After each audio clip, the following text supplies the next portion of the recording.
We are so happy to have with us Rick Hanson in our class, Meditation, Volunteering, and Positive Neuroplasticity.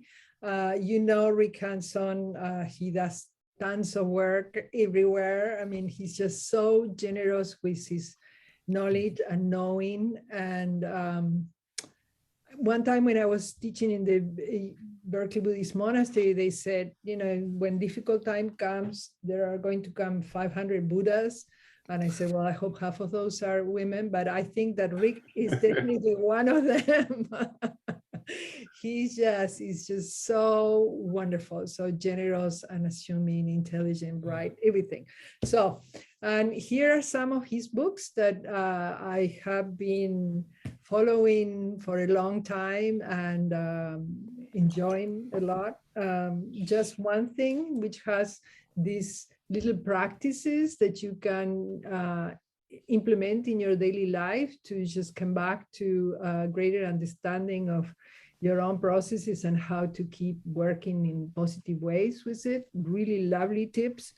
Buddha's Brain, which is the one that we use when I first created this course in 2013, we were including a lot of Buddha's Brain because Rick was connecting Buddhist teachings and neuroplasticity, and then practical ways in which we could apply it in daily life. And I totally love this. So we had, you know, segments of this that we were discussing in the course.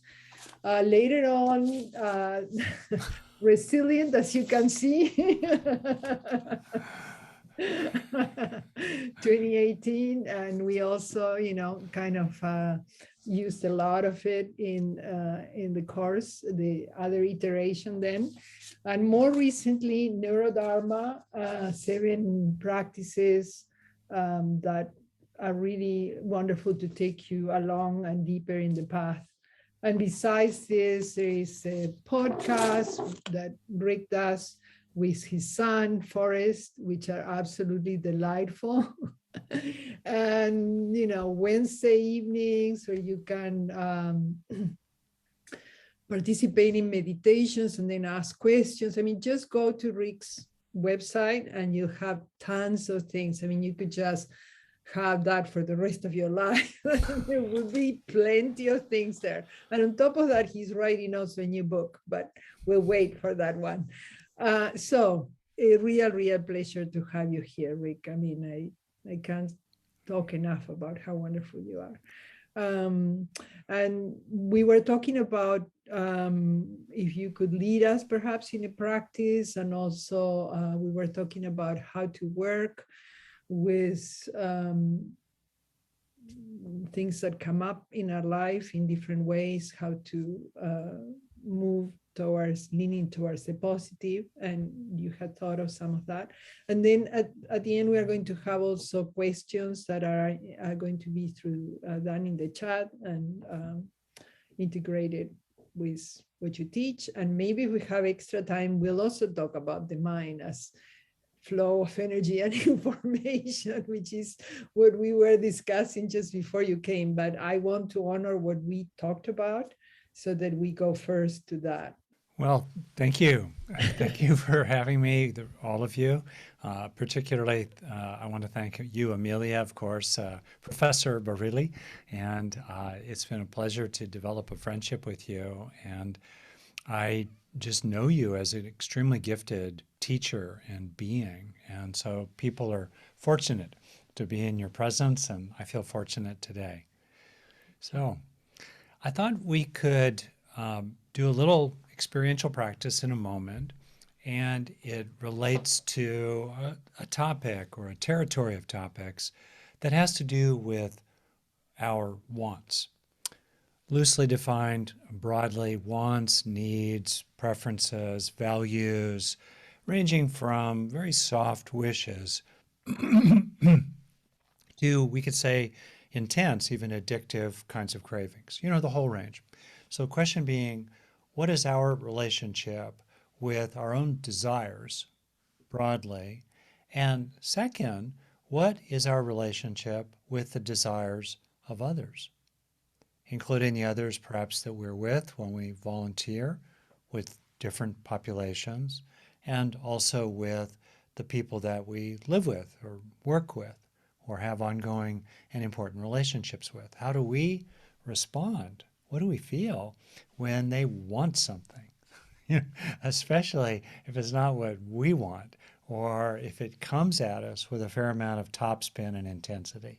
How do we respond then? So that's sort of general territory that I want to explore, including how to develop through positive neuroplasticity, how to develop internal resources, inner strengths, broadly stated, such as grit or gratitude, compassion, self-worth, how to develop these inner strengths, which also include social skills and emotional intelligence and capacity to be nimble and effective with different kinds of people. How can we develop these strengths inside us so that when wants arise, ours or theirs, we can manage them skillfully? We cannot be overwhelmed by the wants, and we can also find effective ways to respond to them. And do this over time, increasingly, while maintaining a deep, internal, unconditional sense of balance inside, resilient well-being inside, so that even when the waves of life come and the storms of life come, our boat remains on an even keel, going forward, sailing the deep, dark blue. How do we actually do that? So I hope to explore that broadly. To kind of enter into that, I thought I could guide you through a little meditation. It's one that I love and use routinely for myself.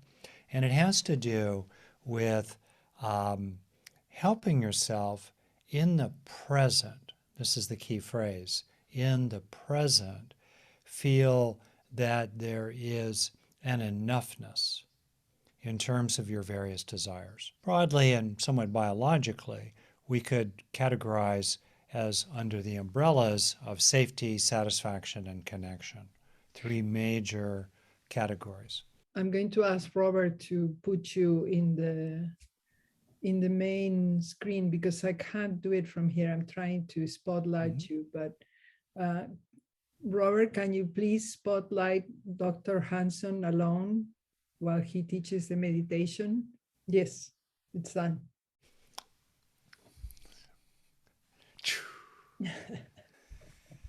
I think there's a line from, you may know it, Arthur C. Clarke, a great science fiction writer, especially in the previous century, who said that any technology that is sufficiently advanced seems like magic.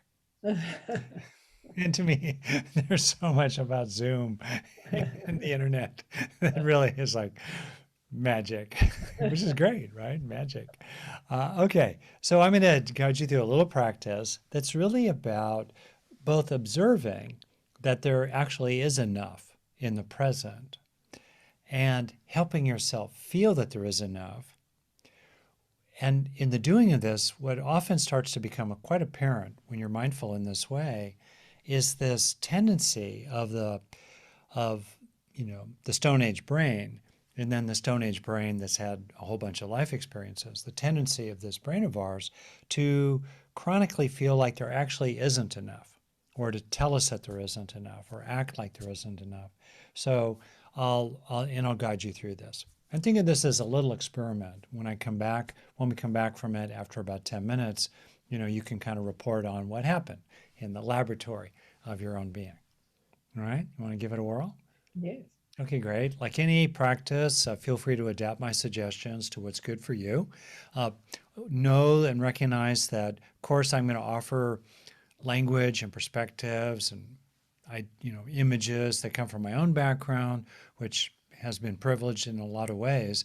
There are other different ways of talking about these kinds of things, and find the ones that work for you. Okay, so here we go. With your eyes open or closed, see if you can begin to recognize whatever is true in the present, that you are basically all right now. Simple ways, non-conceptual ways, feeling a sufficiency of breathing, being aware of the ongoing livingness in the present of the body.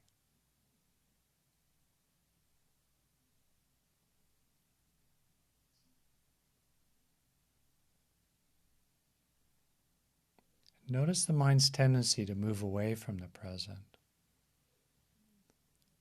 Instead, can you observe directly and keep refreshing the sense that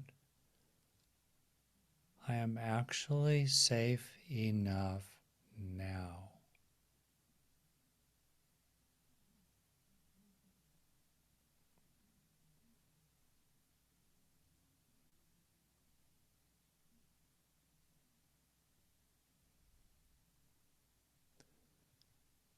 Whatever the future may hold, can you recognize that you're basically all right right now?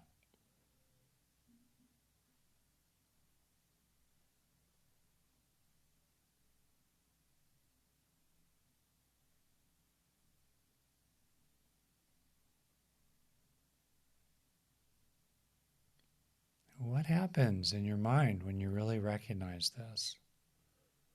Can there be a letting go of anxiety?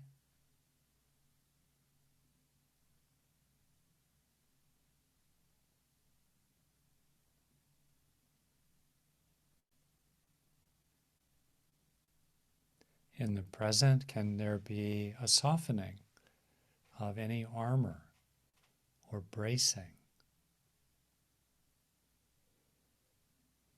Any habit of defensiveness? No need for that in the present, as you judge best yourself. But if it's true that in the present, you're basically all right, can there be a lowering of your guard?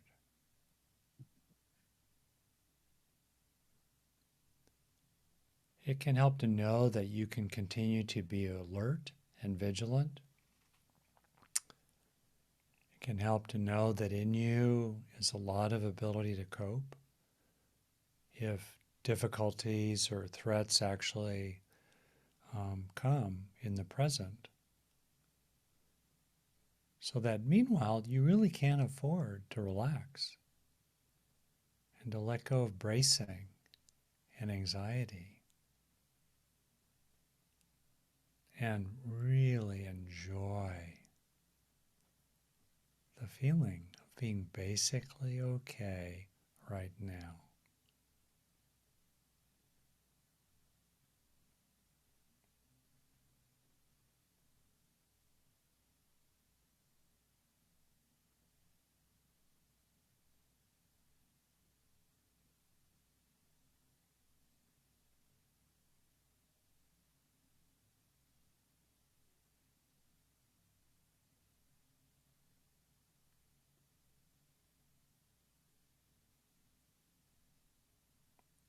Can you find the enjoyment of relief, reassurance, ease, and peacefulness in recognizing that you're okay now?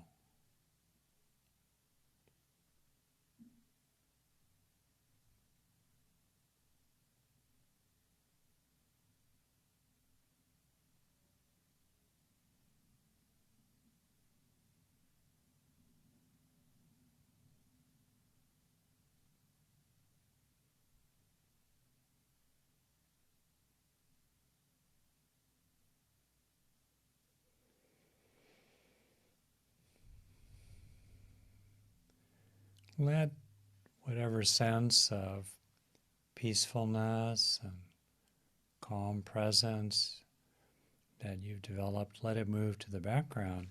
And let's focus now on a sense of contentment in the present.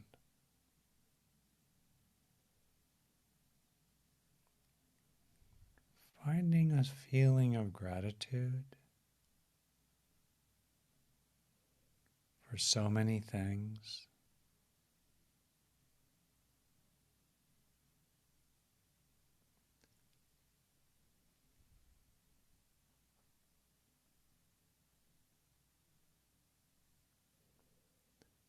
knowing that you can have important goals and ambitions and dreams while still feeling fundamentally content in the present.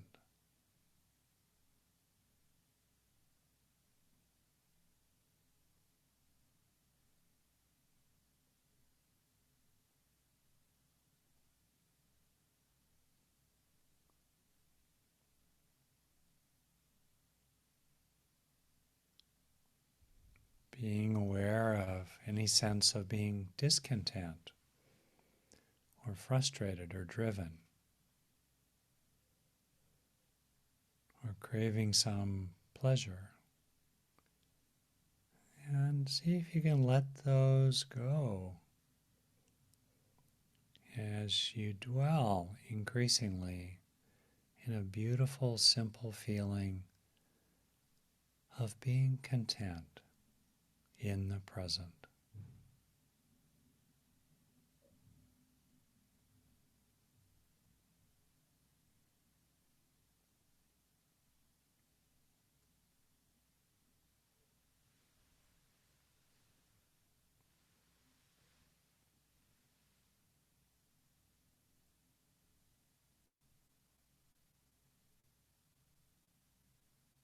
In fact, you can meditate on the feeling of contentment.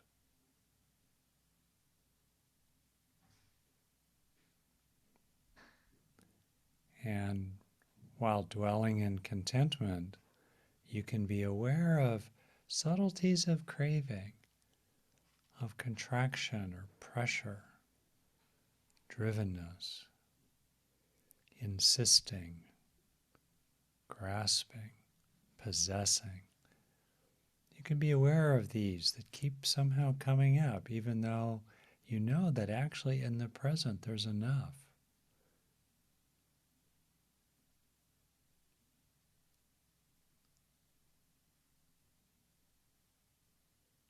Dwelling in the sense of feeling content while being aware of other things moving through awareness.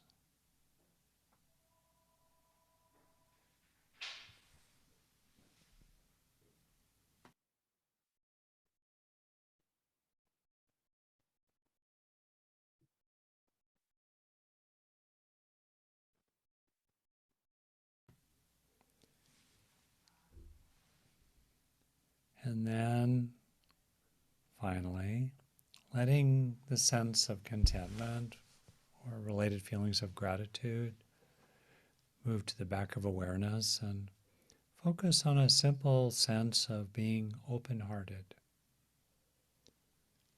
Maybe being aware of the breath and the areas of the heart.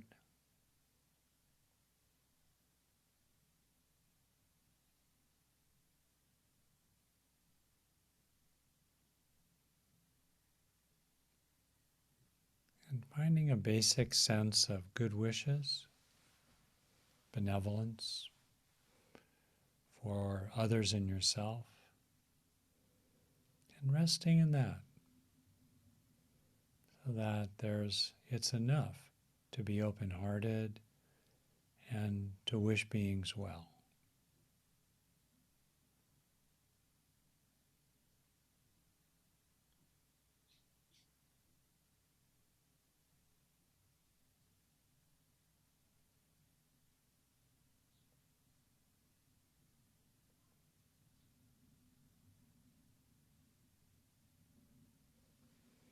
And as you rest in this simple sense that it's enough to be open-hearted and you're rested in good wishes, you can notice that feelings of envy or hostility, resentment can fall away. Feelings of self-doubt or shame can fall away. As you feel the simple truth in the present of your own good heart.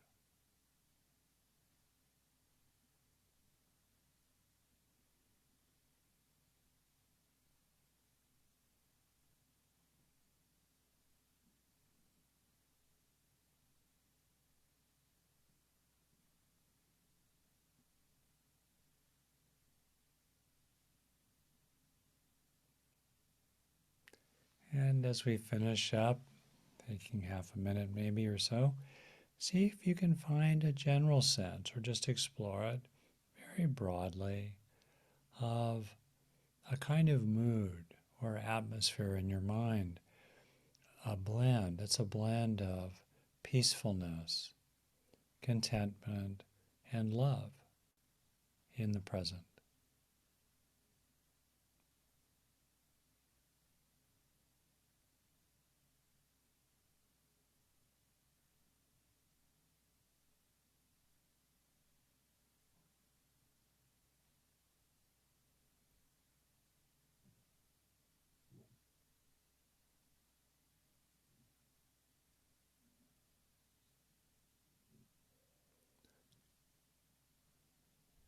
Dwelling in peacefulness, contentment, and love as peacefulness, contentment, and love dwell in you.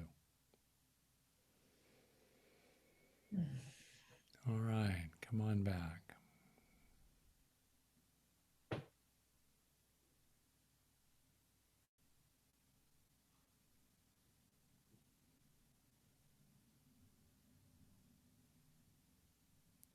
So maybe I'll offer just kind of a few ideas that are sort of framing perspectives and then open it up for discussion, and including real world applications. So desires are normal at all levels of the architecture of the body, within cells, within parts of cells. There are, in effect, goals that the cells have and the parts of them have and then larger assemblies have that are the aims that keep the organism alive. And in creatures with the nervous system, the sense of those goals starts moving up into some kind of awareness related often to a fundamental experience of pleasant, unpleasant, relational, or neither. None of the above, completely neutral. These are the so-called hedonic tones, which traditionally have been thought mainly of pleasure and pain. And I think it's very important to appreciate our enormously social nature and include the hedonic tone or the felt sense of being related with others, even if it's neither pleasant nor unpleasant. And so wants are really normal. To decide you don't want to have wants is a want. There's no way out of that. Wants are layered. For example, let's say we get angry with somebody. Underneath that anger is often a softer desire to be liked or valued or not obstructed, to be cherished, to be appreciated, to be treated well. So they're deeper layers. Often those layers are grounded in childhood, the younger layers in our psyche that have to do with wants, let's say in relationships. Wants are also situated culturally, economically, politically, socially. They depend on their context. They're contextual, both in terms of the context of the living body and the particular situation that a person finds themselves in. So wants are situated. Now here's a really interesting question for you maybe. How did people respond to your wants when you were a kid? Now, quick story about my mom. Wonderful, loving, large-hearted person, no longer alive, grew up in the Depression and was raised by a single mother in poor circumstances, poverty of various kinds. And so she was kind of old school in her parenting style with love. And so when she came to see her grandson, her first grandchild, Forrest, our first child, when he was very little, he was in my arms. My mom and dad came up from Los Angeles to visit us where we lived in Marin County at the time, where I still live, and we still live. And so my mom, big loving person, picked up Forrest, sat down on the couch, with him, and perched him as maybe about a month-old kid. So he was a pretty little infant. And little infants, if you may know, have difficulty keeping their head raised up. They don't have much strength yet. So she perched him, and she was fairly large because based on an accident, she started acquiring type 2 diabetes. she perched him on her ample bosom, which I kind of think of as the landing deck of an aircraft carrier from the perspective of an infant. Forrest is perched there. My mom had glasses and big jangling earrings, and she, her face was like this far away from him, and she was going, "Oh, goo, goo, oh," just making all kinds of grandmotherly noises. And Forrest had been completely calm before this, and then he started to fuss, like, good, good, and I watched this for a bit and controlled myself. My wife was controlling herself too. And then I said to my mom, gee, Mom, I think he kind of wants you to hold him maybe sideways, a little like this. And, you'd probably be happier that way. Then her reply was, he doesn't know what he wants. Mm-hmm. Oh, principle number one of a certain kind of culture of parenting. Oh, he doesn't know what he wants. I know what he should want. He doesn't know what he wants. Second, then I said, well, I think he does know what he wants. He was happier before. He kind of wants, to be held in a different way, less stressful, kind of easier going. And my mom is ramping up meanwhile and getting more, oh yeah, goo goo, trying to get a rise out of him. And she's got good intentions, but kind of clueless. And so then I said those things to her, like he knows what he wants. He wants to be held differently. Then she said, principle number two, who cares what he wants? Nope.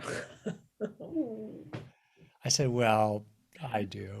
And I kind of took him back, and then he calmed down immediately. And that was a very telling moment. It helped me realize kind of principles in which I was raised.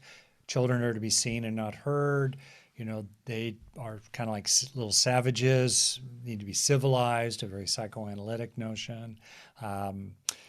Adults know better. And even if the kid does know what they want, their wants don't have standing. They don't matter that much. So there you go, right? Not abusive, not bad, nothing that would get a visit from the Child Protective Services, even today, and still enacted 10,000 times each month, month after month, year after year. Living in that kind of environment has effects. And so you might ask yourself, how did your parents and other important caregivers, and then your powerful peers or siblings respond to your own wants as a kid, or certain kinds of wants?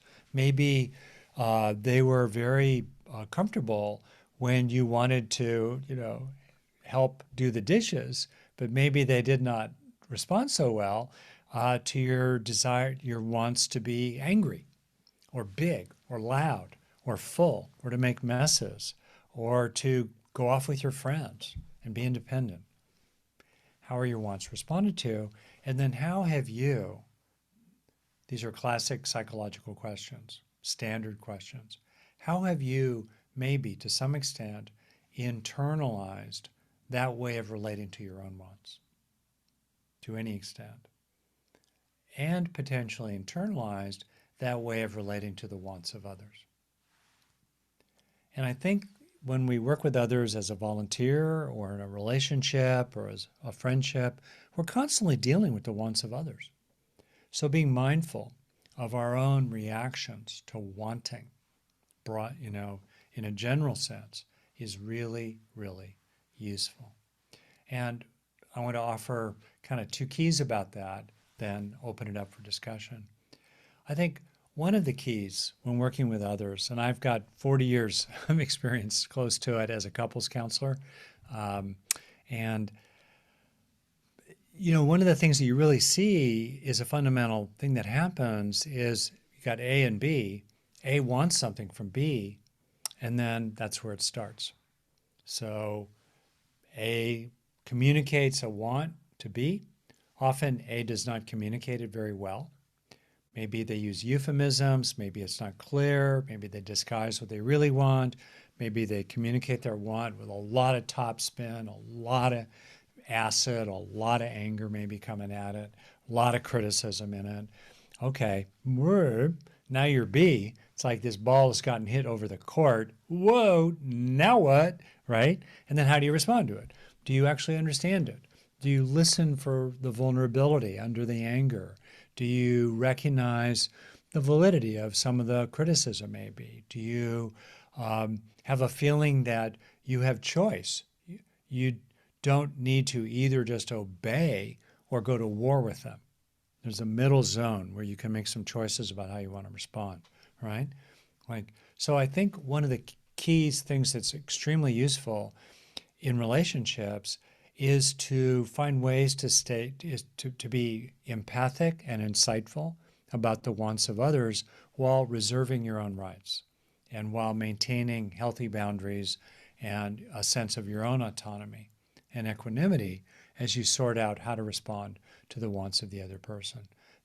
But I'm talking here fundamentally about a receptivity, an empathy, a receptivity that maximizes the sense of the other person reasonably, that you understand what they want, you care about what they want, and you're going to deliver what they want to the maximum reasonable extent possible. And then related to that, the second thing, besides a sense of the value of really understanding other people, is that last thing I said, which is I have found one of the keys to a long marriage and friendships is to deliver the goods. Often we balk, we go, ugh, when people want something from us. But maybe if we could just slow down our immediate reaction and defensiveness and rebelliousness, that domination of perceived coming at us, we could slow it down and ask ourselves, okay, what's the maximum reasonable response I can make here to this person's wants? And I'm just going to do it for their sake and for my sake in terms of enlightened self-interest. And, to use a kind of phrase, feed the hungry bee. None of that means placating other people. None of that means reinforcing their problematic wants. An important detail is when we do feed the hungry bee, we want to encourage the hungry bee to gradually internalize the supplies that we're offering them so they become more filled up over time and less, in a word, needy in terms of how they're coming to us. I mean, there's certainly a place for that. But I think very often in our relationships, to finish, we could be better at discerning and caring about the deeper wants of others around us, especially people who've been structurally mistreated in our society. And I think a lot of us, me included, could be better at doing things that we can do. Not giving away all our money, not waiving our own rights, but doing what we can to respond to the wants of others. And one of the reasons for that over time is that as we do that, besides helping us feel good and supporting a sense of agency inside us over time, it puts us on the moral high ground so that after some hours and days and months have passed, we're in a much stronger position to say, look, really, I've understood basically what you've wanted. I've been delivering it, not perfectly, I'm sure, but I've been sincerely trying and have really changed and delivered. And by the way, I have a little list myself. Can we talk about it now? And then you're in a much stronger basis to be able to do that. Okay, I'll pause here. And we have about, we already rolled. So I definitely need to end by 4, so that's okay, I hope. Yeah, we have time till then. What do you make of all this? Any comments or questions? I think we're supposed to do this through the chat. And also, Yeah. Amelia, you can be kind of the discussant here, as it were. Thank you. When the last part, when you mentioned, and we can talk to them in this way, I lost a little bit of the last part that you said, and I think I would like to develop a little bit more, and perhaps if the students also, the second part, so one is, okay, deliver, be present, etc. And then how is there are two to tango, right? Oh yeah, definitely. What happens on the other side? Yeah, this can be a big topic, of course. And Of course. just briefly, I just want to make the point that what's under our control is how we act and what we say and what we think. And we can influence other people somewhat, and there's a place for that, including the clear communication and even assertion, even fiery assertion, if it's appropriate, of our own wants and needs, our own seeking of justice. There's a place for trying to influence other people, but obviously, people are going to largely do whatever they're going to do. And many people will disappoint. They're going to do what they're going to do. So I have this kind of internal saying, I call it the 80-20 rule. You know, yeah, put 20% of our attention, roughly, on influencing others, and put the other 80% on cleaning up our own side of the street, being the best possible friend, spouse, supervisor, employee, ally, tutor that we can be over here unilaterally. I call that unilateral virtue. And that's good for all kinds of reasons, including because when we act in that way, which breaks deadlocks, it breaks us out of situations where, well, I'll change if you change. I'll change if you change. Oh, no, you first, right? Deadlock. And I've seen that a lot in my office with couples of different kinds. It breaks us out of that deadlock to focus on unilateral virtue and living by our own code unilaterally, no matter what they do, which does not include being pushed around by other people or muzzling ourselves, just staying in bounds, you know, as we respond to these things. Then one of the benefits, definitely, so this goes to your question, Amelia, is that after we've responded to them, you know, just first, that tends to reduce their upset with us so that they're less hijacked by their amygdala and so forth, and they're more able to hear what we have to say often, not perfectly. Some people, I'm going to use a technical term in psychology, some people are just assholes. You know, they're just going to do it. They're sociopathic, they're narcissistic, they're malevolent, they don't care, they're entitled, they're just going to do it. But often when we are reasonable and responsive to the wants of other people, it starts to develop goodwill from them. And they don't just think that this is licensed to exploit us further. And if that's the case, then we're in a stronger position to say to them, okay, by the way, there's something I'd like from you. You know, in whatever way we say it. There are many ways to say it. I think nonviolent communication is a nice structure if people don't know it. Essentially, it boils down to when X happens, I feel Y because I need Z. And then the natural follow-on sometimes is, so from now on, I request this. So when you raise your voice to me, I feel both scared and angry because I have a need to feel safe, like all of us do. And I need to feel that I'm not going to be attacked, and I need to feel respected, like all of us do. So from now on, what I request is that you don't yell at me, and that if you are angry with me, you talk about it in a way that takes responsibility for your own experience and doesn't blame me for it, for example. So it's a classic form. And it's used in tough negotiating situations, really, really tough, you know, Middle East, Northern Ireland, gangs. It's a good structure, basically. If all goes well, yeah, we can vary the structure, but if it gets weird, that structure is very helpful. And requests that are effective are focused on the future and zero in and are well operationalized. They're kind of specific. So we know if they meet our request, and they will know if they meet our request, and we will know that they know that what we're really asking for here. And behind it is certainly, even though it's a request, because rarely can we actually make a demand on people. Occasionally we can, but it's pretty rare in adulthood, adult-adult relationships. We are reserving our rights. Our eyes are wide open. You know, we are prepared to, I'm asking you to stop interrupting me. I don't do that. Okay, great. So it won't be a problem then, will it? You know, I am asking you to pay back the money I lent you by the end of this month. Will you do it? Will you make an agreement with me about that?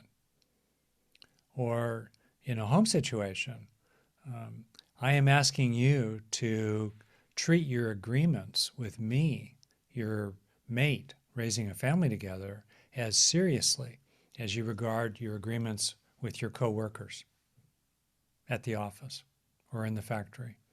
Will you do that? You know? So it's basically requests, and then you see what they do, and then internally you think, okay, you know, I'm reserving my rights as to what I'll do if you don't meet this request. Mm-hmm.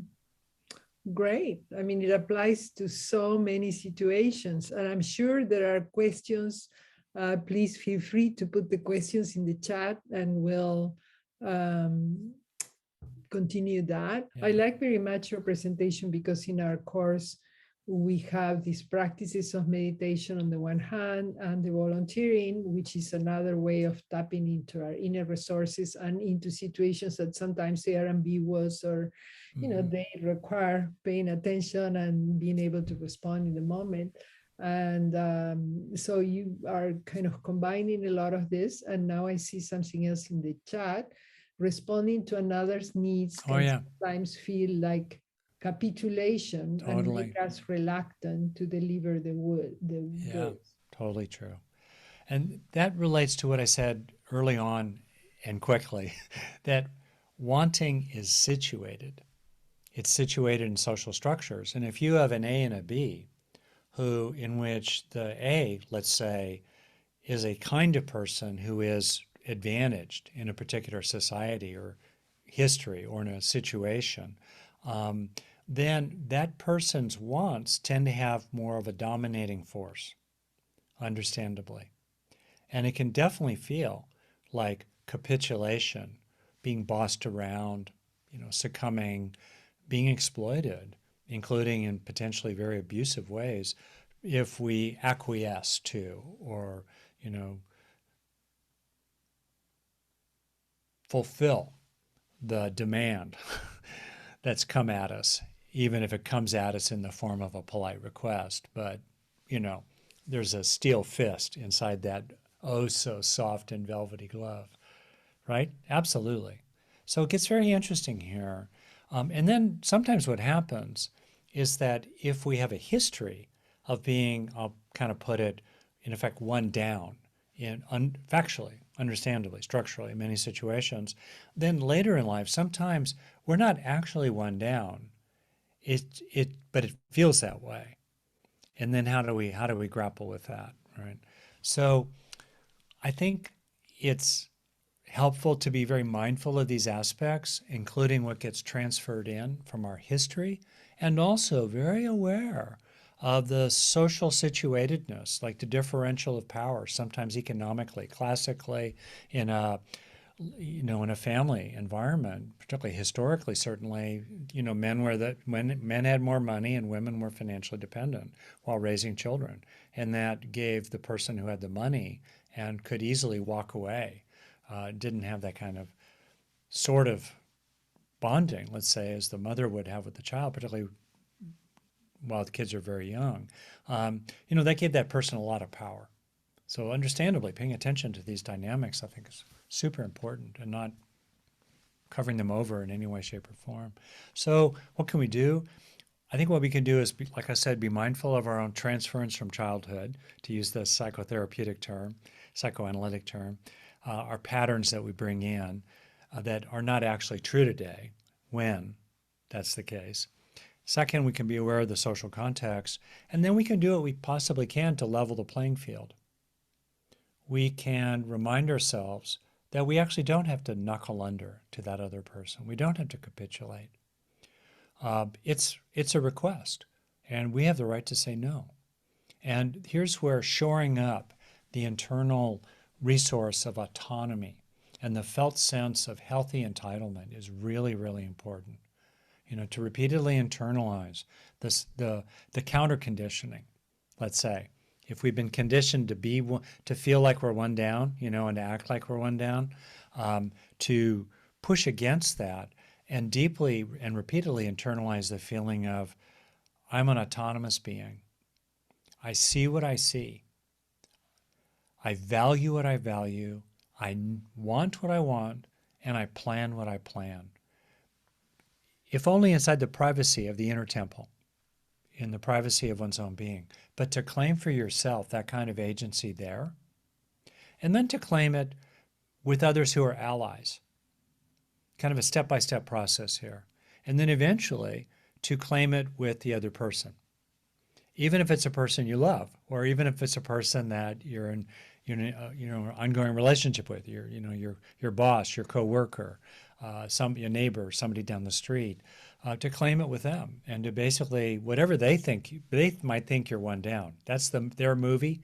They're trying to write you into their movie, and you speak the familiar lines and walk the familiar, paces. But no, I don't buy your movie. I'm not in your movie. My movie is, you're asking for this, and I have the right to say no. And frankly, I'm starting with no, because I don't want to do that. And I definitely don't want to do that, given that you, A, B, and C. I'd be a lot more open to doing this X that you want if you would do A, B, and C. What do you think? And then we're in a negotiation. And so much of adult relationship is about negotiating wants. The only question is, can we do it explicitly and skillfully, right? Okay. When we operate in this way, then what we come up with doesn't feel like a capitulation, because we've really stressed and repeatedly internalized. And this is so important for people who've been socialized into feeling one down, right? And been put one down, to look for where they do have autonomy and can build up a sense of independence and agency.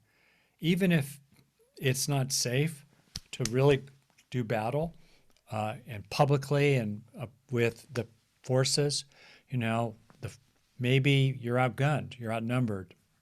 The man has the keys and the money and the guns. Boom. But at least inside your own mind and with your allies, as much as you can really deepen that sense of autonomy and independence. I found that super important. And then when it goes well, this is also really important. When it goes well, let it sink in. Often we're afraid of feeling, I'm going to use a cliche, feeling our own power, because when we felt our power as a kid or previously, bad things happened, or we saw people, who felt their power being punished, maybe horribly, or attacked in different ways. So it's very important that when we're engaging this process of kind of expanding the range of experiences and situations in which we retain an inner freedom, when we do that, it's really important to let it feel, when we succeed at it, and it disconfirms our old beliefs, and we start pushing back the bars of our invisible cage, it's really important to internalize that it went well, that you succeeded at it. Yeah. I want to keep going, but is that okay, Michelle, for now? Yeah, that was good. I was kind of afraid to write that, but it was what I felt emotionally when, give them what they want to the maximum extent you can. It's yeah. But am I just going to be stepped on, Exactly. And definitely, I think it's okay to do that, have that giving be conditional, in a sense. Mm-hmm. Basically, that I'm going to do it for a while, but if you keep mistreating me, I'm going to stop doing it, And I think also it's helpful to just have a recognition of certain kinds of, I'll call it giving broadly, that are not contingent, they're not conditioned. They're, in other words, you're just resting in your own good-heartedness, mm-hmm. irrespective of them. Mm-hmm. Right? You're resting in your own integrity. You're rested in your own equanimity in your core, even if they're agitated. So that's a good way to relate to this as well. It's not that we're capitulating. It's that we're honoring what we really value and how we want to be, and we're dwelling there. Okay. Thank you so I've much. taken enough of your time, right? Oh, Many you thanks. have been so generous, like always. Thank you, thank you, thank you for Yeah. coming and for all this that you have shared with us. Yeah, Really my 2 cents, see what you think. And, whatever's helpful, I just find again and again, let it land. It's sort of like, what dwells within us? Or to say the same thing, the other side of that coin, where do we dwell? Where does our attention dwell? Where does our mood dwell? Where do our intentions dwell? What intentions, what moods, what perspectives dwell within us? And over time, through cultivation, deliberate cultivation, using positive neuroplasticity, through deliberate cultivation, increasingly that which is beautiful and wholesome and wise dwells within us. And we increasingly dwell within what is beautiful and wholesome and wise for the sake of others, not just for ourselves. Thank you so much. Thank That's you. great. Thank you all. Thank Be See fruitful you. and multiply. Take good care. Many thanks. Thank you, Amelia. Bye-bye. You're awesome. Thank you, Professor. Okay, bye-bye. Thank you, Rick. Bye. Bye.